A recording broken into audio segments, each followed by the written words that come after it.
భద్రాద్రి కొత్తగూడెం జిల్లా Yellandu area Singareni GK5OC విస్తరణకు సంబంధించిన పర్యావరణ శాఖ ఆధ్వర్యంలో ప్రజాభిప్రాయ సేకరణ నిర్వహించారు. ఈ సందర్భంగా అన్ని రాజకీయ పార్టీలు, కుల సంఘాలు, కార్మిక సంఘాలు ఓసీ విస్తరణ ప్రభావిత ప్రాంత ప్రజలు తమ అభిప్రాయాలను వ్యక్తం చేశారు. భూ నిర్వాసితులకు R&R ప్యాకేజీ సకాలంలో అందించాలని కోరారు. GKOC విస్తరణలో తిలక్ నగర్, విజయలక్ష్మి నగర్ పంచాయతీలు ఉన్నాయన్నారు. ఇల్లంది ఎమ్మెల్యే హరిప్రియా నాయక్ వీరికి ఎలాంటి మార్పులు లేకుండా గతంలో అందించిన R&R ప్యాకేజీని రెవెన్యూ శాఖ, సింగరేణి యాజమాన్యం సకాలంలో అందించేలా చూడాలని కోరారు. గతంలోనే ఏర్పాటు చేస్తున్న GK5OC విస్తరణ సందర్భంగా ప్రజాభిప్రాయ సేకరణ అనంతరం భూ నిర్వాసితులకు R&R ప్యాకేజీ నేటి వరకు అందలేదని అన్నారు. గత 4 సంవత్సరాలుగా ఆఫీసర్లు కార్యాల చుట్టూ తిరుగుతూనే ఉన్నారని తెలిపారు.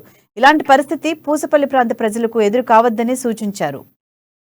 మరి సింగరేణి యాజమాన్యం ముందుకు వచ్చేసి ఓబీని మరియు ఇల్లు పోతున్నాయి అయినా కూడా సింగరేణి సంస్థానంగానే ప్రతి ఒక్కరూ స్వాగతిస్తా ఉన్నారు.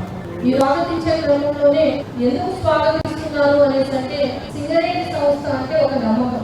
ఇల్లు చరిత్రను కాపాడుకోవడానికి కూడా ఇక్కడ ఉండేటటువంటి స్థానికులందరూ కూడా ముందుకు వస్తా ఉన్నారు.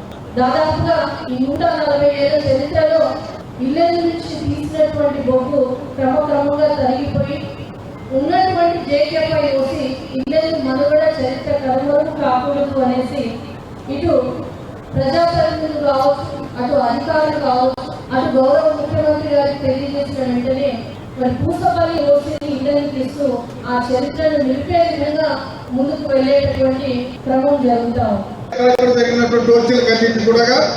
మట్టిని తీయడానికి ప్రైవేట్ కాంట్రాక్ట్ ఇచ్చేవాళ్ళు, మట్టిని తీయడానికి ప్రైవేట్ కాంట్రాక్ట్ ఇచ్చేవాళ్ళు, బొగ్గుని కంపెనీ తీసుకు